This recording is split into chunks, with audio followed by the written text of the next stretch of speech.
Here in the Valley, pro-immigrant protesters lined the streets at Fresno's River Park Shopping Center, demonstrating on day one of President Trump's second term. They're against Trump's executive orders that would deport migrants living in the country illegally. CBS 47's Jason Toktajian has their message. Donald Trump is signing nearly 200 executive orders, memoranda, and proclamations on his first day back in office. A group of executive orders are aimed at securing borders, but local immigrants are fearful they could also be targets. Today starts the struggle of the immigrant community. Emotions running high as Donald Trump is sworn in as the 47th president of the United States. Pro-immigrant protesters along Blackstone and Nice. Against the deportations, against the separation of families, against the, because the people start with afraid to be deported. Protesters waving U.S. and Mexican flags and holding signs that read "Immigrants are the backbone of the U.S."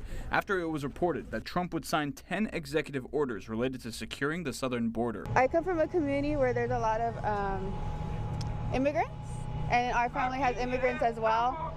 And they're not all criminals like they say. They're hard workers who came here for a better life for not themselves, but others, their family. I'm here against MAGA politics. I'm here against Trump politics. This protest also against the reported ICE immigration sweeps across the Central Valley. Fresno County Supervisor Luis Chavez tells us the local immigrant community is fearful. I had reports in my office of absentee rates of anywhere from like 25 to 30% for local farms, local packing houses, food processing plants. Millions and billions of tons of food is coming from Central Valley. And who's speaking, who's working? It's the immigrant community. Although Trump's executive order is intended to rid the country of criminals, Chavez says honest, hardworking immigrants are getting caught in the crossfire. They're going after these individuals, right, that have a criminal record.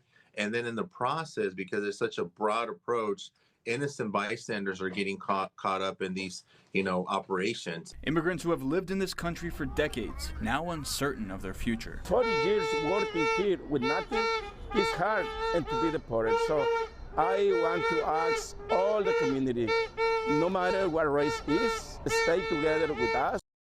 Chavez tells us that he is for deporting illegal criminals in this country, but that there needs to be a better plan in place to execute it. He says a program similar to how warrants are issued could work.